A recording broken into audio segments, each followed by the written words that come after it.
Problém, ktorý ideme riešiť, je dosť známy.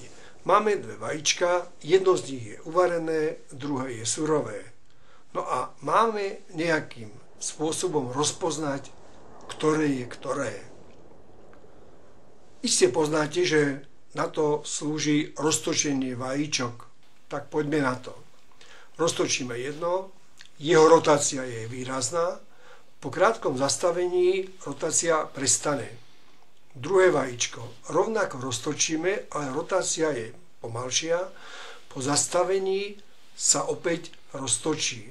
Zopakujeme experiment s druhým vajíčkom, roztočíme, zastavíme a opäť sa roztočí. Tak, ktoré je ktoré? Náš model ukazuje, čo sa deje vo vnútri surového vajíčka. Škrupinu vajíčka predstavuje biela miska, vnútro vajíčka je tekuté, no a žlté a oranžové guľôčky nám ukážu, ako rotuje kvapalina. Celé je to na točne, ktorého sa dá točiť.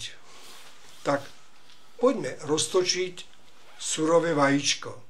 Roztočíme, škrupina sa točí výrazne, ale rotácia kvapalnej časti vo vnútri je pomalá a oneskoruje sa za škrupinou.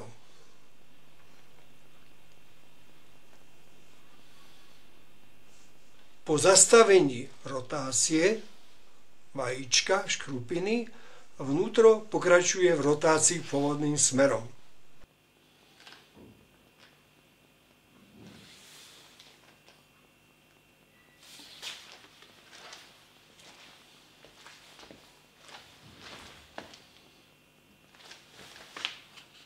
Pozrime sa na experiment ešte raz. Roztočíme vajíčko, vnútorná časť sa roztáča v oneskorene so škrupinou.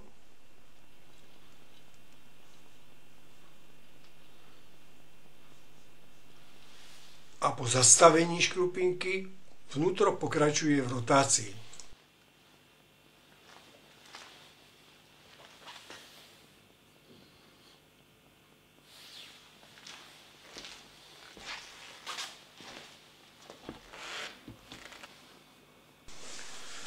Tak, teraz už viete na základe modelu povedať, ktoré z týchto dvoch vajíčok je uvarené a teda vnútro má pevné a ktoré je surové a teda vnútro má tekuté.